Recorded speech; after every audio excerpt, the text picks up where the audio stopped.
Hello, everyone. I'm Alex McNeil. I'm joined here with James and Owe, and we'll be presenting on Nationair and how they went bankrupt. The history of Nationair. Nationair was founded in 1984 by Robert O'Bania out of Montreal, Canada, a local Canadian airline.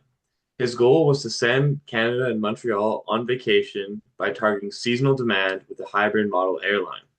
So it was a very successful airline, and Nationair grew to Canada's top three airline in a matter of years, capturing large portions of market share with an impressive fleet of 30 aircraft.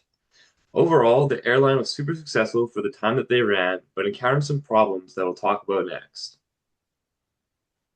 So, while there were multiple reasons that contributed to the bankruptcy of Nationair, the main contributing factor to their collapse was a very tragic crash of a plane leased to Nigeria Airways on July 11th, 1991. The Douglas DC-8 crashed shortly after takeoff from Jeddah, Saudi Arabia, while returning Nigerian pilgrims from the Hajj pilgrimage. The aircraft was being operated by Nationair on behalf of Nigeria Airways under a wet lease contract, which they did very often.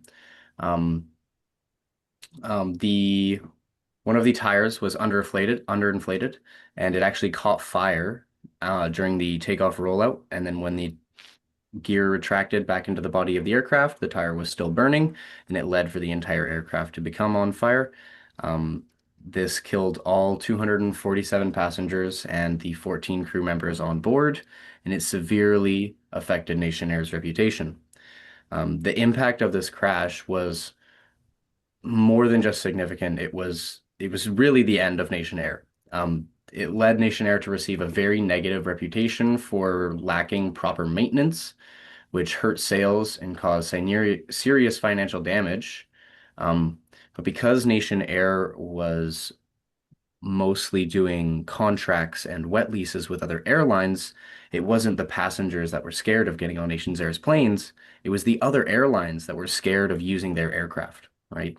They were leasing these aircraft from Nationair, and with a reputation for having poor maintenance, no one wanted to be associated with them anymore. Um,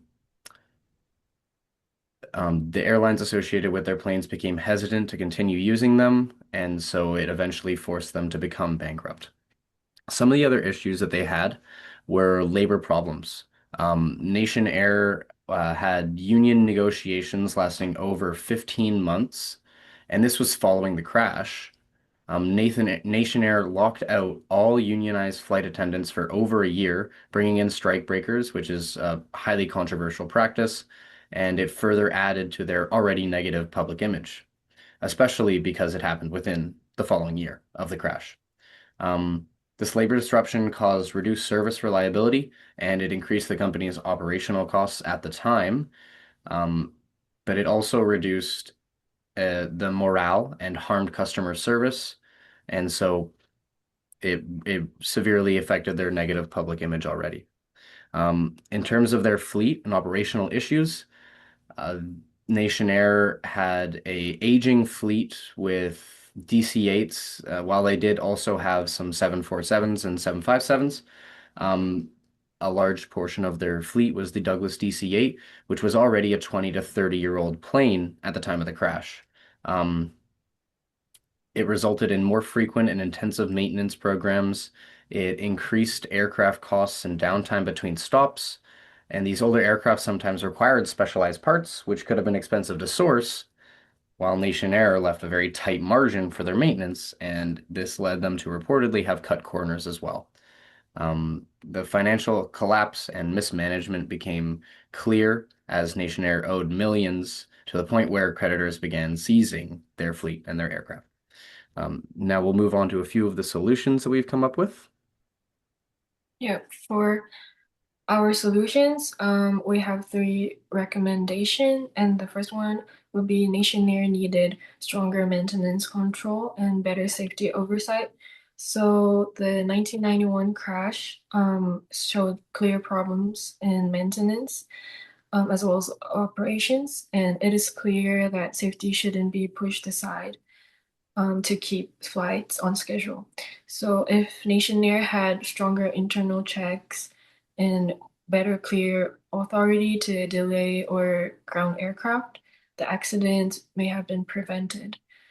And our next solution will be Nationair should have simplified its fleet and reduced its dependence on older aircraft. So older aircraft needed more maintenance and create more downtime and increase technical risk. So a mixed flight also makes training, spare parts, and maintenance planning more difficult. So for an airline already under pressure, this made operations even harder to manage. And the last solution would be for Nationair having better labor relations and financial control. So after the crash, the labor dispute made the situation worse.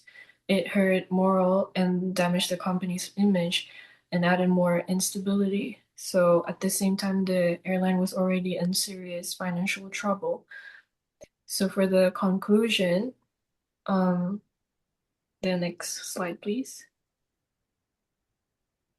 So overall, Nationair was growing airline, but the crash in 1991 badly damaged its reputation and pushed the company into financial trouble that it could not recover from. And although the crash was the turning point, the airline was already heading in a bad direction because of problems in maintenance control, fleet management, and management decisions. And the main lesson is that airline cannot focus only on growth or low cost. They also need to make safety a higher priority and manage the fleet carefully and have strong leadership at the top. Thank you for listening.